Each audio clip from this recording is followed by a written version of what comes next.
السلام علیکم۔ بسم اللہ الرحمن الرحیم۔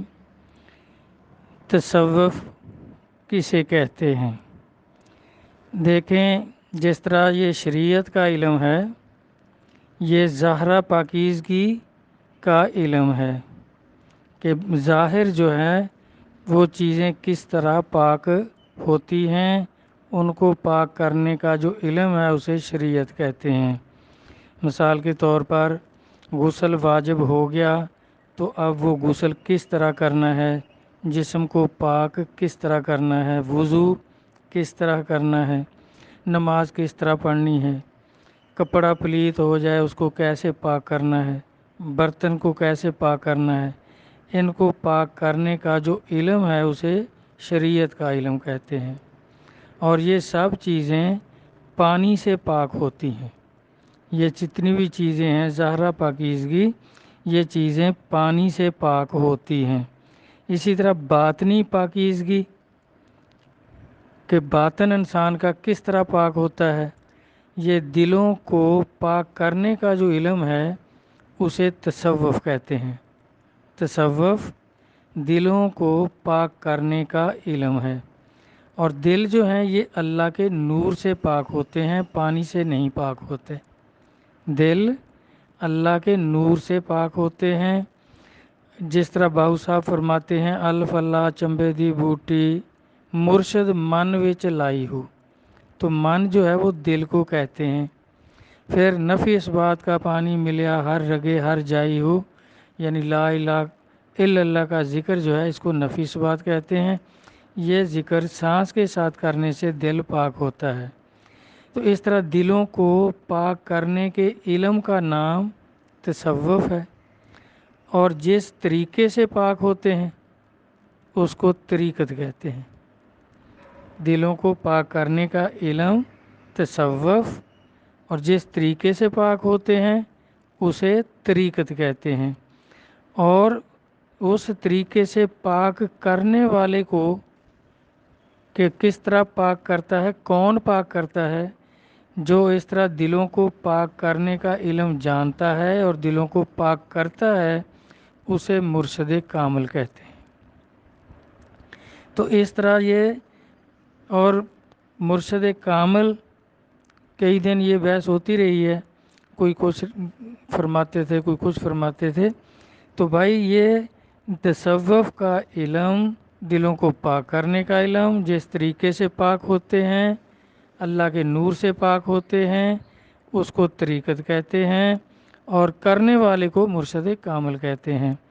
اور اس کی پھر یہ پہلے بھی میں نے عرض کیا تھا کہ وہ دلوں کو پاک کس طرح کرتے ہیں، اپنی قوت ارادی سے اللہ کا نور دلوں میں داخل کر دیتے ہیں۔ جو نور ایمان کیا ہے، اللہ کا نور کیا ہے، نور ایمان ہے جو نبی علیہ الصلوۃ والسلام سے اولیاء کرام میں سینہ بسینہ آ رہا ہے۔ جس کو نصیب ہے اسے مرشد کامل کہتے ہیں۔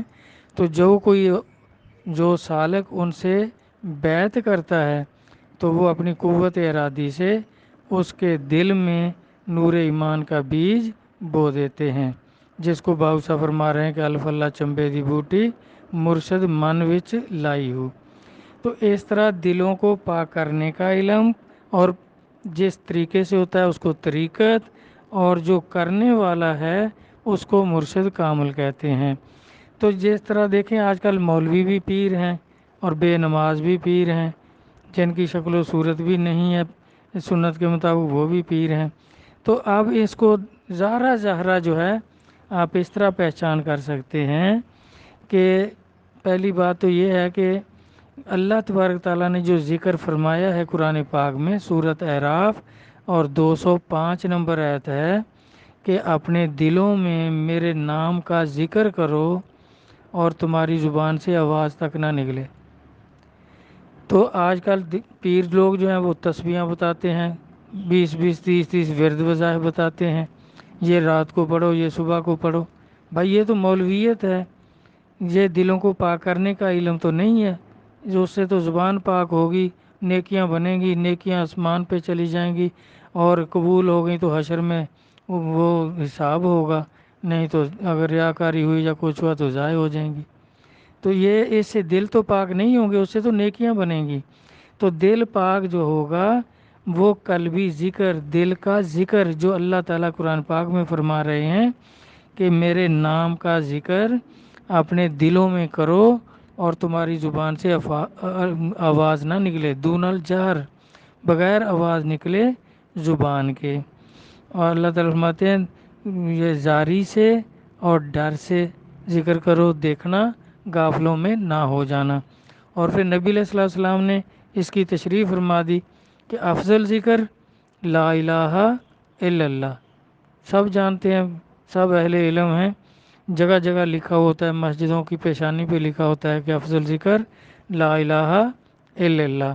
اور دوسری حدیث پاک ہے مسلم شریف کی کہ جس نے دل سے پڑھا لا الہ الا اللہ داخل ہوگا جنت میں بلا حساب۔ تو اس طرح میرا بھائی اگر مرشد کامل ہوگا تو یہ قرآن و سنت کے مطابق وہ ذکر بتائے گا جس سے قلب پاک ہوں گے، کیونکہ جب قلب پاک ہو جائے گا تو پھر ذات پاک ہے، پاکیزگی کو پسند فرماتی ہے، تو پھر اس کا قلب عرش ہو جائے گا، یعنی اللہ اس قلب میں آ جائیں گے، پھر وہ اللہ کا عرش ہوگا، کیونکہ عرش اسے کہتے ہیں جدھر اللہ رہتے ہیں۔ تو پھر اس کے آگے کیا ہوگا؟ جب قلب عرش ہوگا تو پھر جو سرکار نے فرمایا کہ مومن کی نماز معراج ہے، تو پھر نماز معراج ہوگی، یعنی وہ شخص جس کا قلب عرش ہو گیا ہے وہ نماز پڑھے گا تو اپنے قلب میں اللہ کو بھی دیکھے گا، پھر معراج اس کو نصیب ہوگی۔ تو اس کے آگے جو اللہ تعالیٰ قرآن پاک میں فرماتے ہیں کہ نماز بے حیائیوں سے روکتی ہے، تو پھر وہ نماز جو معراج ہو گئی ہے وہ بے حیائیوں سے بھی روکے گی، کیونکہ کتابیں دیکھیں جن جن لوگوں کی نمازیں معراج ہوئیں ان سے کوئی بے حیائی سرزد نہیں ہوئی، ورنہ بڑی بڑی نمازیں پڑھنے والے ان سے کتنی بے حیائیاں بھی سرزد ہوتی ہیں۔ کیوں سرزد ہوتی ہیں؟ ان کی نماز نے کیوں نہیں ان کو بے حیائی سے روکا؟ کیونکہ ان کی نمازیں معراج نہیں ہوئی تھیں۔ اور معراج کیوں نہیں ہوئی؟ کیونکہ ان کا قلب ہی عرش نہیں ہوا تھا۔ قلب عرش کیوں نہیں ہوا؟ کہ انہوں نے مرشد کامل سے نور ایمان حاصل ہی نہیں کیا تھا، جو بڑھ کر قلب کو پاک کرتا اور پھر قلب عرش بنتا۔ تو وہ مسلمان ہیں، مومن ہی نہیں ہوئے، انہوں نے ایمان حاصل ہی نہیں کیا مرشد کامل سے۔ تو اس طرح اب کئی لوگ یہ کہہ دیتے ہیں جی یہ شریعت ہی طریقت ہے۔ بھائی یہ دو علم ہے، نبی علیہ الصلوۃ والسلام کی دو احادیث مبارکہ ہیں کہ علم دو ہیں۔ حسن بصری خواجہ حسن رضی اللہ عنہ سے روایت ہے کہ علم دو ہیں، ایک دلوں کا علم ہے جو نفع بخش ہے، اور ایک جو ہے وہ اولاد آدم کے لیے حجت ہے۔ دوسری حدیث ابو ہریرہ رضی اللہ عنہ سے ہے کہ مجھے نبی علیہ الصلوۃ والسلام سے علم کے دو برتن نصیب ہوئے، ایک کو میں نے ظاہر کر دیا، دوسرے کو اگر ظاہر کروں تو لوگ مجھے قتل کر دیں گے۔ تو اس طرح بھائی یہ علم دو ہیں، شریعت کا علم علیحدہ ہے، یہ ظاہرہ پاکیزگی سکھاتا ہے، اور طریقت کا علم جو ہے وہ باطنی پاکیزگی، دلوں کو پاک کرنے کا علم ہے، جسے تصوف طریقت کہتے ہیں، اور جس طریقے سے پاک ہوتے ہیں وہ اس کو طریقت کہتے ہیں۔ تو یہ اللہ کے ولی جو ہیں ان کو یہ نصیب ہوتا ہے، تو پھر وہ قلبوں کو پاک کر دیتے ہیں، دلوں کو پاک کر دیتے ہیں۔ اور نبی علیہ الصلوۃ والسلام کی حدیث پاک بھی ہے بخاری شریف میں کہ جب دل پاک ہو جائے، کہ جسم میں ایک گوشت کا مچا ہے، جب وہ پاک ہو جائے تو سارا جسم پاک ہو جاتا ہے، اگر وہ غلیظ ہو جائے تو سارا جسم غلیظ ہو جاتا ہے۔ یاد رکھو آپ نے فرمایا وہ گوشت کا مچا جو ہے وہ انسان کا دل ہے۔ اب دیکھیں یہ جو پمپ کر رہا ہے دل، اسی کے اندر روح کا دل ہوتا ہے۔ آدمی کے جو اعضاء ہیں یہ نفسانی اعضاء جو ہیں انہی کے اندر روح کے اعضاء ہوتے ہیں، یہ نہیں کہ وہ کوئی علیحدہ سے کوئی اور جگہ ہے۔ تو پہلے تو ابھی جو لوگ اس کو تسلیم ہی نہیں کرتے کہ یہ بھی کوئی علم ہے تو ان کو اس کی سمجھ ہی نہیں آ سکتی، وہ تو اپنی اپنی ایسے باتیں کرتے ہیں۔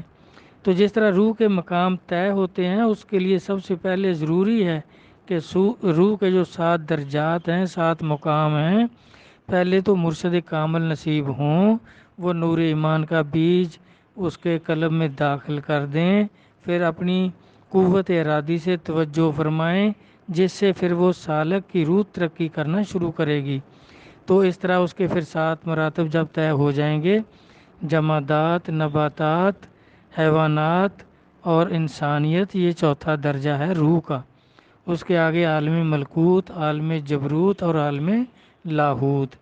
تو اس طرح یہ اس میں صفات پیدا ہوں گی۔ عالم ملکوت میں فرشتوں کی صفات آ جائیں گی اس میں، پھر عالم جبروت میں روحوں کی صفات کیا ہیں، روحوں کو اللہ کی معرفت ہوتی ہے تو اللہ کی صفات آ جائیں گی۔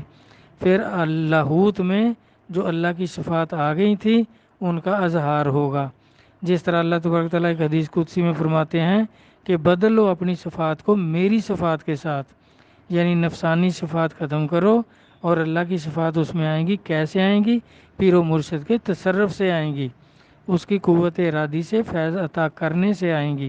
یہ خود جس طرح کئی بھائی یہ فرما دیتے ہیں دلوں کو زندہ کر لو، دلوں کو پاک کر لو، دلوں کو یہ کر لو وہ کر لو، بھائی کیسے کر لو؟ کرنے کا طریقہ بھی تو بتاؤ۔ یہ مرشد کامل کے بغیر نہیں ہو سکتا، خود آدمی کچھ بھی نہیں کر سکتا، یہ شریعت کے اعمال خود کر سکتا ہے۔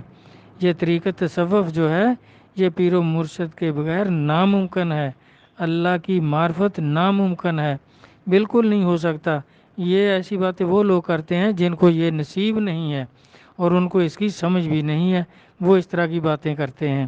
تو دیکھیں اللہ تعالیٰ یہی تو فرما رہے ہیں کہ بندہ اپنے اوپر آپ ظلم کرتا ہے، اللہ تعالیٰ فرماتے ہیں میں تو کسی پر ظلم نہیں کرتا۔ اب یہ لوگ جو اس معرفت کے علم کا، تصوف اور طریقت کے علم کا انکار کرتے ہیں تو یہ بھی اپنے اوپر آپ ظلم کرتے ہیں، یہ کسی کا تو کوئی نقصان نہیں کرتے، اپنے اوپر آپ ظلم کرتے ہیں، کبھی بھی اللہ کی معرفت کو نہیں پہنچیں گے، اللہ کی رضا کبھی حاصل نہیں کر سکیں گے اور جہنم کا ایندھن بنیں گے، جس طرح نبی صلی اللہ علیہ وسلم نے فرمایا۔ ابن ماجہ جلد 2 3993 نمبر حدیث ہے، مکمل حدیث اس طرح ہے کہ یہودیوں کے 70 فرقے ہوئے، آپ نے فرمایا سارے دوست کی، عیسائیوں کے 71 فرقے ہوئے، سارے دوست کی، اور آپ نے فرمایا میری امت کے 72 فرقے ہوں گے، سنتین و سبعین فرقتن کلہ فی النار، تو سارے جہنمی ہوں گے، کلہ سارے۔ اور یہ ترجمے میں ڈنڈی مار دیتے ہیں ہمارے علماء کرام، کہہ دیتے ہیں ایک کے سوا باقی دوست کی، بھائی کلہ کا مطلب ایک کے سوا نہیں ہوتا، پورے کے پورے، سارے کے سارے دوست کی ہوں گے۔ تو اس طرح اپنی اپنی سمجھ سے باتیں کرنا یہ بھائی صحیح نہیں ہوتا۔ تو اللہ رسول سمجھ عطا فرمائیں، آمین، اللہ حافظ۔